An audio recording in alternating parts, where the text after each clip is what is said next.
ലോകം വീണ്ടും ആർട്ടിക് മേഖലയിലേക്ക് ശ്രദ്ധ തിരിച്ചിരിക്കുകയാണ്. അമേരിക്ക ഗ്രീൻലാൻഡിന് മേലുള്ള സമ്മർദ്ദം ശക്തമാക്കിയ സാഹചര്യത്തിൽ ഗ്രീൻലാൻഡിന്റെ പ്രധാനമന്ത്രി ഗ്രീൻലാൻഡിൽ അമേരിക്കയുടെ ഒരു സൈനിക സാന്നിധ്യം അല്ലെങ്കിൽ സൈനിക അധിനിവേശ സാധ്യതയെ പൂർണ്ണമായിട്ടും തള്ളിക്കളഞ്ഞിട്ടില്ല.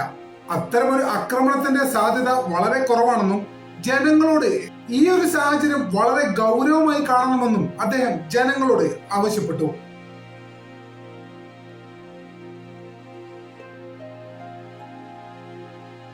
അമേരിക്കയുടെ ഭാഗത്തു നിന്നുള്ള രാഷ്ട്രീയ സൈനിക സമ്മർദ്ദങ്ങൾ നിലനിൽക്കുമ്പോൾ ഇത്തരമൊരു സൈനിക നീക്കം അമേരിക്കയുടെ ഭാഗത്തു നിന്ന് ഉണ്ടാകില്ലെന്ന് യാതൊരു ഉറപ്പും നിലവിൽ ഗ്രീൻലാൻഡിന്റെ പ്രധാനമന്ത്രി പറയുന്നില്ല.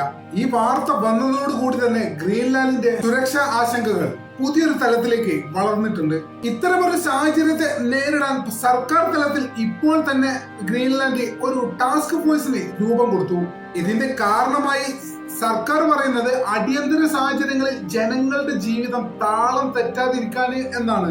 ഇതിന്റെ പ്രധാന ഉദ്ദേശം അഥവാ അമേരിക്കയുടെ ഏതെങ്കിലും രീതിയിലുള്ള ഒരു സൈനിക നീക്കം ഗ്രീൻലാൻഡിലേക്ക് ഉണ്ടായാൽ കുറച്ച് ദിവസത്തേക്കുള്ള ഭക്ഷണം, മരുന്ന്, വെള്ളം ഇതൊക്കെ ശേഖരിച്ച് വെക്കുക എന്ന് തന്നെയാണ് ഈ ടാസ്ക് ഫോഴ്സിന്റെ ഉദ്ദേശം. അതുപോലെ തന്നെ ഗതാഗതം, വൈദ്യുതി അല്ലെങ്കിൽ ആശയവിനിമയങ്ങൾ തടസ്സപ്പെടുന്ന ഒരു അവസ്ഥ വരാതിരിക്കാനും ഈ ടാസ്ക് ഫോഴ്സ് ഇപ്പോഴേ ഗ്രീൻലാൻഡിൽ പ്രവർത്തനം ആരംഭിച്ചു എന്നാണ് പ്രധാനമന്ത്രി ഇതിനോടകം തന്നെ ഗ്രീൻലാൻഡിലെ ജനങ്ങളോട് പറഞ്ഞത്.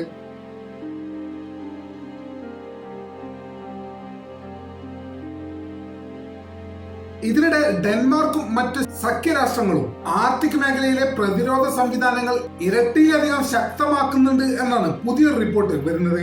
ഇത് ഗ്രീൻലാൻഡിന്റെ സുരക്ഷയ്ക്ക് അന്താരാഷ്ട്ര തലത്തിൽ നൽകുന്ന പ്രാധാന്യവും നിലവിലെ സാഹചര്യം എത്രത്തോളം ഗൗരവകരമാണെന്നും നമ്മെ ബോധ്യപ്പെടുത്തുന്നു.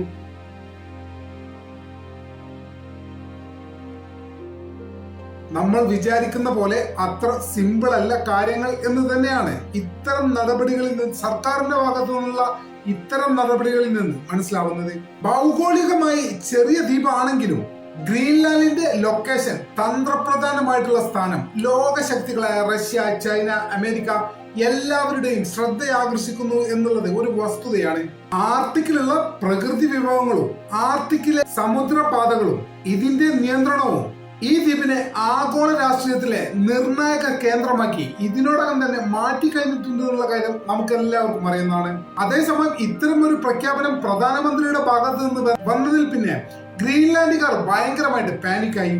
എന്നാൽ പ്രധാനമന്ത്രി പറഞ്ഞത് ഇത് നിങ്ങളാരും പാനിക്കാക്കാൻ വേണ്ടി പറഞ്ഞ ഒരു കാര്യമല്ല, ഒരു ജാഗ്രതാ മുന്നറിയിപ്പ് മാത്രമാണ് എന്നാണ് പറഞ്ഞത്.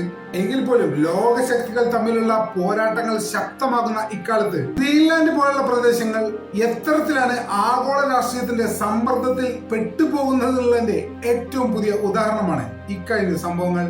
നമ്മുടെ ചാനൽ ഇതുവരെ സബ്സ്ക്രൈബ് ചെയ്തിട്ടില്ലെങ്കിൽ ഇപ്പോൾ തന്നെ സബ്സ്ക്രൈബ് ചെയ്ത് പിന്തുണ തരണമെന്ന് വളരെ വിനീതമായി അഭ്യർത്ഥിക്കുന്നു. മറ്റൊരു വീഡിയോയുമായി ഒട്ടും വേഗത്തിൽ തന്നെ കാണാമെന്ന പ്രതീക്ഷയോടെ തൽക്കാലത്തേക്ക് വിട പറയുന്നു. നന്ദി.